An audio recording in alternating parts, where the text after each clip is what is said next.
Hello, everyone. Welcome to our weekly webinar. My name is Lisa Doe. I'm a family law attorney here at Beresford Booth.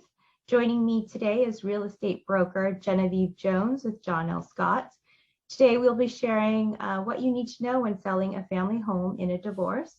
It's not uncommon for a family home to be sold due to a divorce, and there are many that have not sold a home before. It's been decades since they've done so.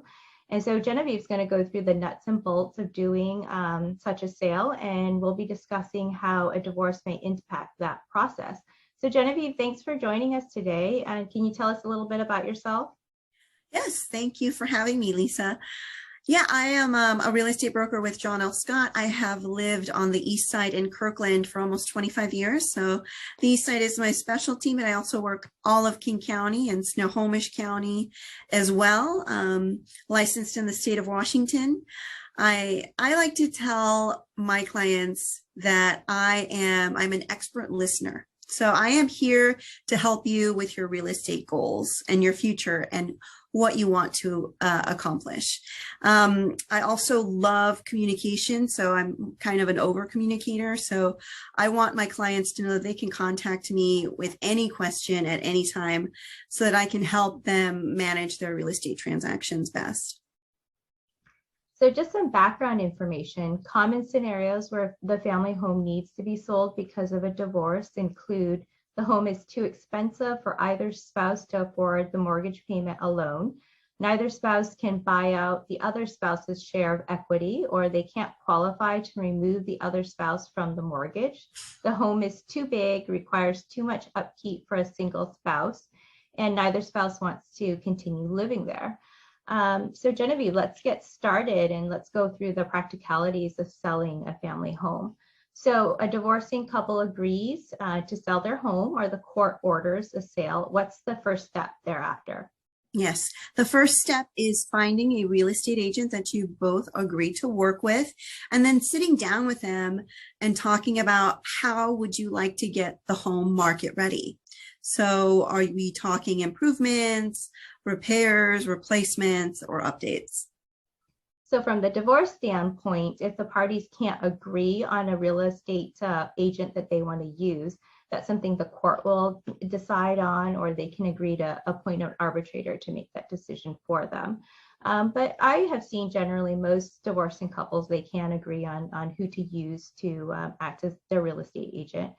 I know a huge contention with divorcing couples is what repair and prep work should be done to the home for sale purposes, and how much and who will pay for that expense. What prep and repair work is generally involved when selling a home. And I believe you have a slide.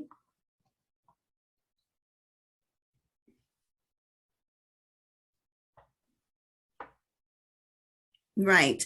So prepping and repair work involved when selling a home, it's definitely worth the expense. And it really just depends on the condition of the property. I'd have to do a walkthrough and really talk to my sellers about, the time and money they want to put into this home to get it market ready. And then I would talk to them about what fully updated homes might be selling for in their area versus non-fully updated homes as well. So we would talk comps and what that means for them with budget, time, and again, it just depends on the condition of the property. Like if it's in great condition, there may need to be just very, very basic minimal things needed to be done to it. And it seems like you can give them options, right? Like Correct. Level 1 level of work, level 2, and they can decide what they think would benefit their property and what they're willing to spend money on.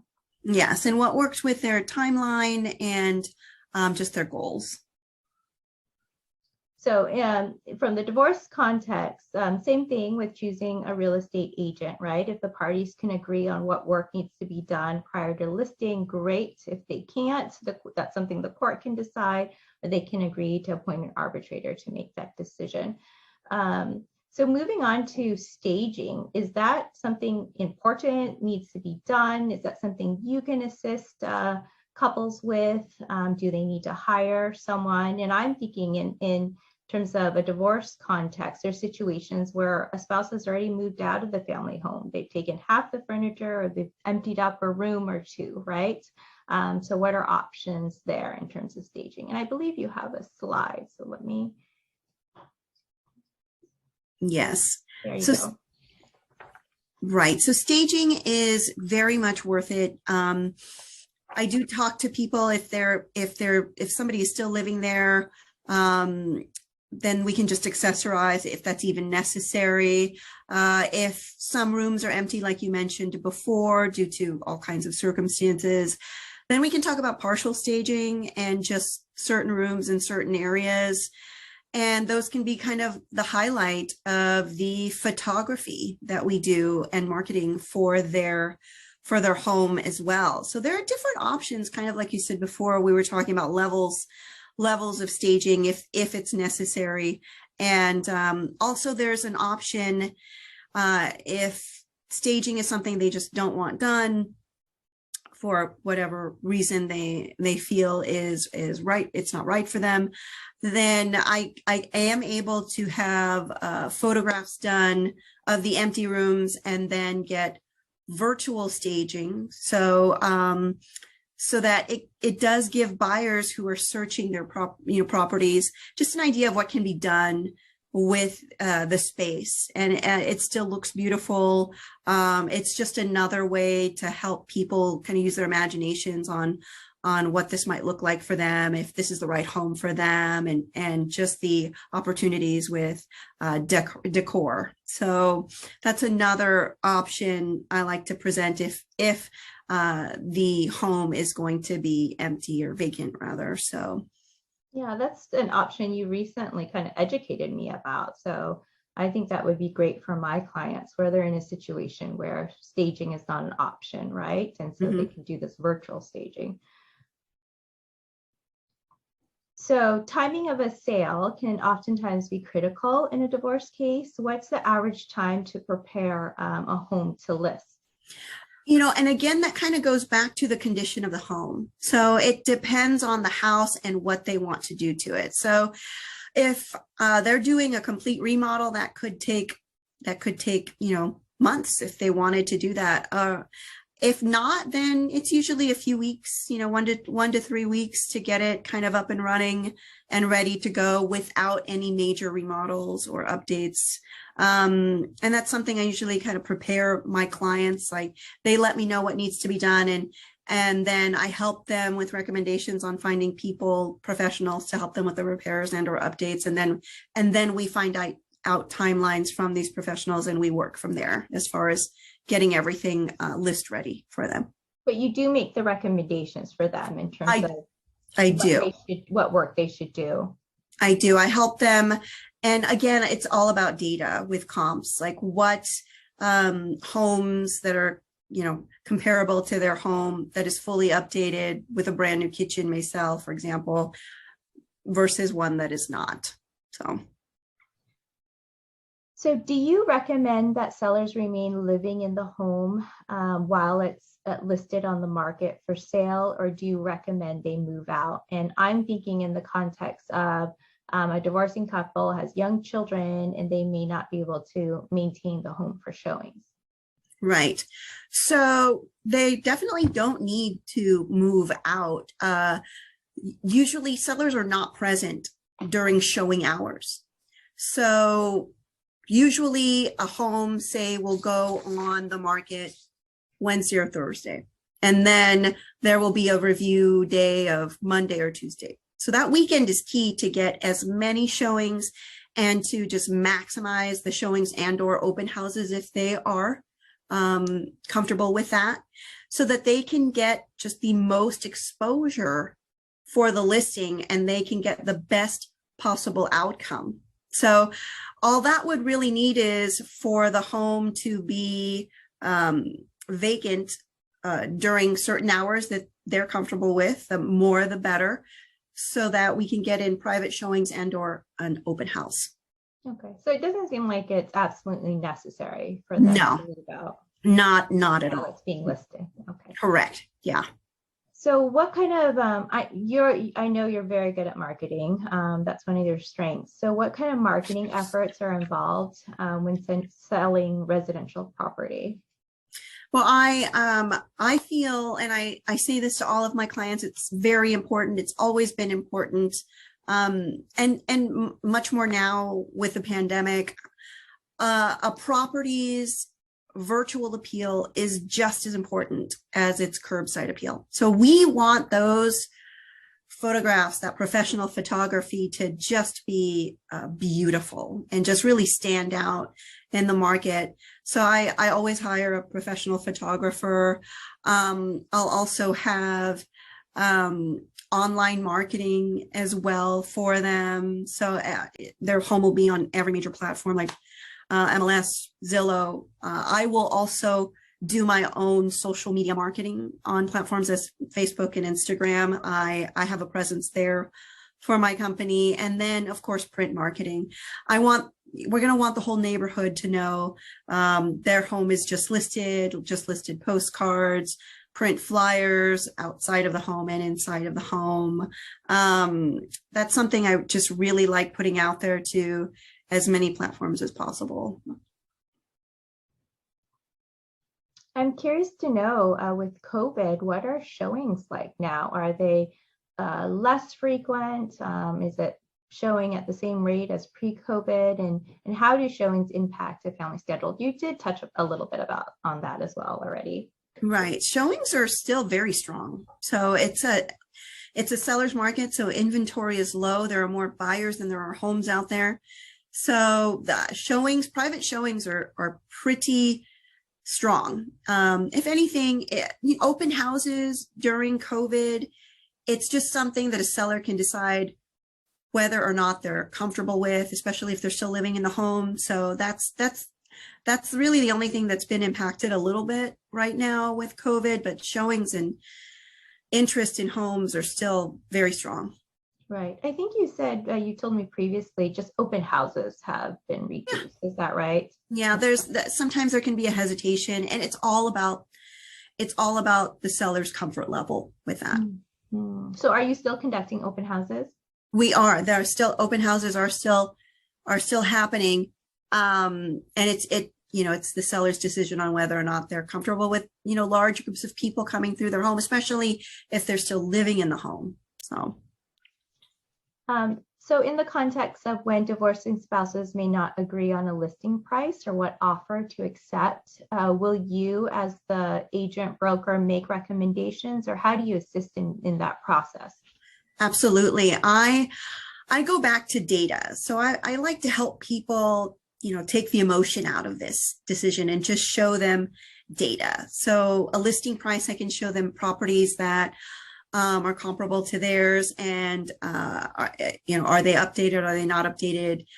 Did they sell for list price, or what percentage over list price did they sell for? And usually that helps them kind of see just the facts, just stating the facts as to what the market is doing. And the market usually does dictate list price and sale price, right? So when offers do come through, especially multiple offers, if we're looking at double-digit offers, it's so much easier to put all of this information in an Excel spreadsheet so that they can look at each offer and understand what it means.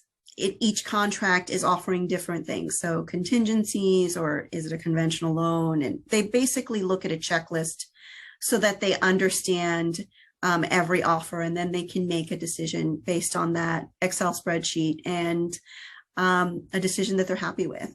So it seems like you're basically taking the offers, creating a spreadsheet so they can easily compare, contrast the different offers and see what's benefits them the most. Is that right? Correct. And then I'll go through it with them as far as the spreadsheet, and then, kind of answer questions as they go along. And then I'm also there for them to, we'll pick the top, 3 or 4 offers that they're looking at. And I am their point of contact. So I will also be reaching out to the other agent. I want to find out if it's a conventional loan. I want to know more information about that. I'm here to talk to them about, we know what the offers look like, and I'm their go-to person for that. So again, ultimately, if the parties can't just agree, right, on a listing price or an offer to accept, the court would decide that issue, or they could agree to have an arbitrator make that decision for them. So I'm curious, Genevieve, what is the current market like? For sellers, it is a seller's market. So there are more buyers than there is inventory. So we don't have enough homes out there for people that want to live here. You know, we have a lot of industry here. We have a lot of jobs here. People want to live here. People are moving here to work here. So it's a very competitive, it's just a very, very strong seller's market. Now for buyers, on the other hand, I let buyers know that they need to be very prepared for a very fast-paced market. So having their ducks in a row so that when a home does come on the market and they feel it's something that they want to put an offer on, they're ready with their pre-approval. They're ready to go see it as soon as possible.